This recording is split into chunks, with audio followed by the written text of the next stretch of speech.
Hello friends, welcome my channel. आज मैं आपके लिए जो टॉपिक लेके आई हुई वो वेरी इंपॉर्टेंट टॉपिक है। और ये जो टॉपिक है ये MEC 007 अंतर्राष्ट्रीय व्यापार और वित्त इसके लिए इम्पोर्टेंट है। और ये रिपीटेड क्वेश्चन है, बार बार 20 मार्क्स में या 12 मार्क्स में कैरी करता है। जो ये सिद्धांत है हेक्सर-ओहलिन सिद्धांत है और ये आधुनिक सिद्धांत माना गया है। इससे पहले एडम स्मिथ का और रिकार्डो का सिद्धांत है, वो हमने पहली वीडियो में कर लिया है। अगर आपने ये वीडियो नहीं देखी है तो पहले उन वीडियो को देखिए, बाद में ये वीडियो आपको समझ में आएगी। सबसे पहले जो हेक्सचर है और ओहलिन है, ये दो अलग अलग अर्थशास्त्री हैं।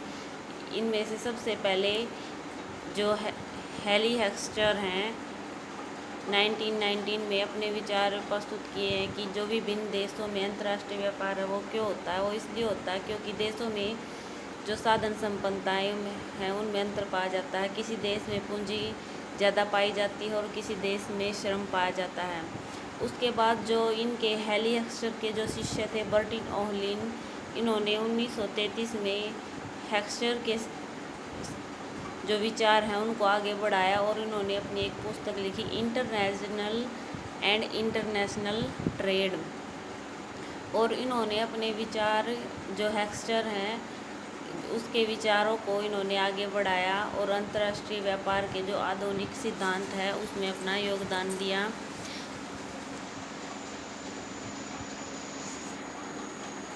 उसके बाद है जो हेक्सचर हैं, हेक्सचर-ओहलिन सिद्धांत का जो विचार है वो मुख्यतः रिकार्डो का जो तुलनात्मक लाभ का जो सिद्धांत है उसमें एक सुधार है।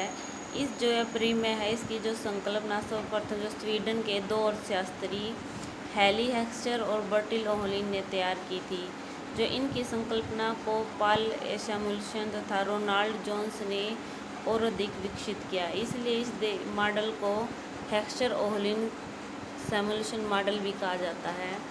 जो ये सिद्धांत है ये क्या कहता है, ये कहता है कि इस सिद्धांत के अनुसार विभिन्न देशों में जो साधन संपन्नताएं हैं वो भिन्न भिन्न होती हैं। यानी किसी देश में जो पूंजी है वो अधिक मात्रा में होती है और किसी देश में श्रम अधिक होती है। आप एक उदाहरण ले सकते हैं, जैसे USA एंड इंडिया।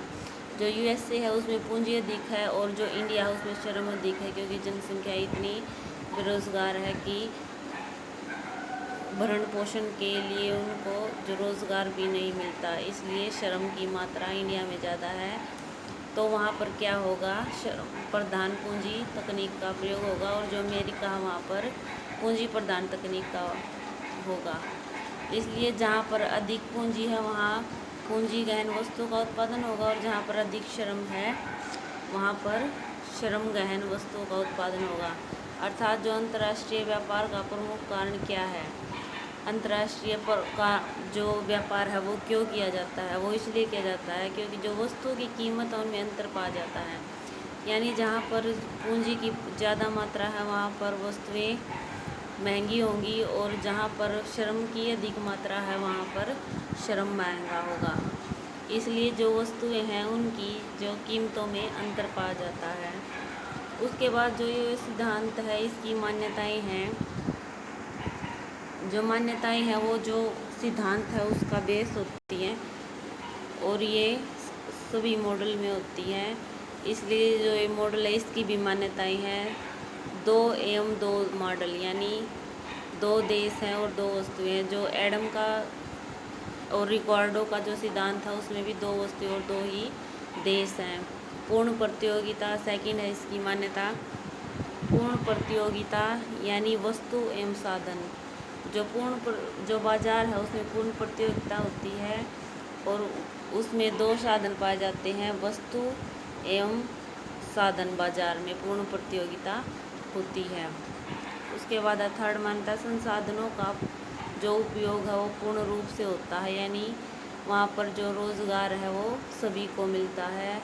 देशों में साधन संपन्नता में अंतर, यानी कहीं पर श्रम ज़्यादा है कहीं पर पूंजी ज़्यादा है। साधन जो फिफ्थ है, साधन देश में पूर्णतः गतिशील, यानी जो एक देश में साधन वो गतिशील होते हैं और ये अंतर्राष्ट्रीय स्तर पर गतिशील होते हैं, क्योंकि वहाँ पर साधनों को लाने ले जाने में कठिनाई आती है, इसलिए वहाँ पर गतिशील होते हैं। और जो ये व्यापार है मॉडल है, ये स्वतंत्र व्यापार में काम करता है, जहाँ पर व्यापार में कोई बाधा नहीं होती, किसी प्रकार का टैरिफ नहीं लगाया जाता। और जो 7th है, उपभोक्ताओं के अधिमान, जो यानी IC इंडिफरेंस कर्व है, वो सभी देशों के समरूप होते हैं। यानी ए देश में और बी ए देश में जो इंडिफरेंस कर्व होगा, उसके सभी जो बिंदु है उन पर जो वस्तुओं का उत्पादन है वो समान रूप से किया जाएगा। इसलिए जो सभी देशों में इंडिफरेंस कर्व है, उसकी जो उपभोक्ताओं के जो अधिमान है वो सभी देशों में समरूप होते हैं। जो प्रौद्योगिकी ज्ञान होता है वो स्थिर होता है। विशिष्टीकरण अपूर्ण, एक वस्तु के उत्पादन में विशिष्टीकरण नहीं, यानी ये जो सिद्धांत है ये कहता है कि कोई भी देश एक वस्तु में अपना विशिष्टीकरण प्राप्त नहीं करता।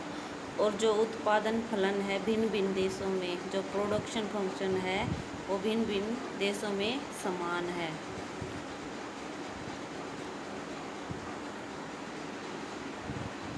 उसके बाद जो सिद्धांत है इसकी हम व्याख्या देखते हैं। ये जो चित्र है इसमें आप यहाँ से देख सकते हैं कि जो OY अक्ष है और ये अक्ष है O अक्ष है, इस पर श्रम की मात्रा और यहाँ पर पूंजी की मात्रा दिखाई गई है। उसके बाद है जो ये AA रेखा है, ये A देश की साधन रेखाएं हैं, और ये B है, ये B देश की साधन रेखाएं हैं। और इसके बाद ये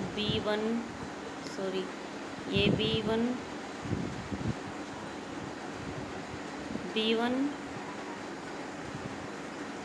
और B1 ये B देश की साधन रेखाएं हैं। और ये YY ये इंडिफरेंस कर्व है, ये X अक्ष ये भी इंडिफरेंस कर्व है। अब यहाँ पर जो मेन बात जानने की है कि जो ये YY इंडिफरेंस कर्व है, इसका जो E बिंदु है, यहाँ पर E बिंदु पर जो A देश है, ये A देश को ये टच कर रही है यहाँ पर। इस पर जो ये पूंजी की OC मात्रा और जो श्रम है इसकी D मात्रा का उत्पादन करता है। यानी जो A देश है वो पूंजी की उत्पादन OC उत्पादन करने के लिए पूंजी की OC मात्रा और श्रम OB उत्पादन करने के लिए श्रम की OD मात्रा का उत्पादन करता है। उसके बाद जो BB है, ये BB है, इस पर जो इंडिफरेंस कर्व है यहाँ पर A बिंदु पर टच करता है, यहाँ पर टच करता है। तो यहाँ पर जो A देश है, ये B देश ये B की साधन रेखा, तो ये B देश को यहाँ पर A पर टच करेगी। और ये जो B देश है वो श्रम की OH इकाइयों का उत्पादन करेगा और OB श्रम की पूंजी लगाएगा। उसके बाद है जो X अक्ष जो इंडिफरेंस कर्व है, ये X अक्ष इंडिफरेंस कर्व है, X अक्ष इंडिफरेंस कर्व है।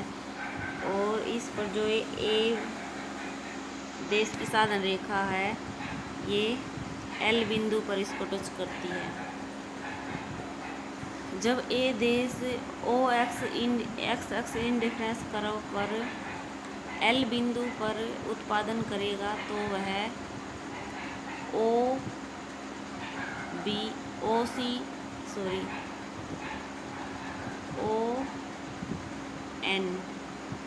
ON मात्रा का उत्पादन करेगा और पूंजी की M मात्रा का उत्पादन करेगा। यानी जो देश B है वो एक्स अक्ष जो इंडिफरेंस कर्व है उस पर एल बिंदु पर अगर उत्पादन करना चाहता है तो वो ओ एन पूंजी की इकाइयाँ लगाएगा और ओ बी श्रम की इकाइयाँ लगाएगा। उसके बाद जो ये बी देश है, अगर ये एस बिंदु पर उत्पादन करना चाहता है तो श्रम की ओ एल इकाइयाँ पूंजी की ओ एल इकाइयाँ और श्रम की ओ बी इकाइयाँ उत्पादन करेगा। यानी जो बी देश है उसको श्रम में ज़्यादा प्रचुरता है और पूंजी में कम प्रचुरता है, क्योंकि जो देश बी है वो श्रम की गहन वस्तु का उत्पादन करेगा और ओ एल है वो कम पूंजी का उत्पादन करेगा। यानी कुल मिलाकर जो ये चित्र है ये बता रहा है कि अगर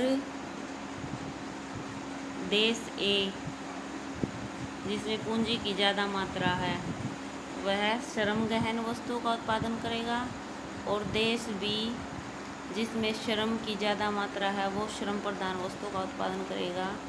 और इंडिफरेंस कर्व है ये समान मात्रा में जो वस्तु का उत्पादन है उसको दिखाते हैं। जो संतुष्टि का स्तर है दोनों देशों की वो उत्पादन समान है और ये मान्यता में बताया गया है।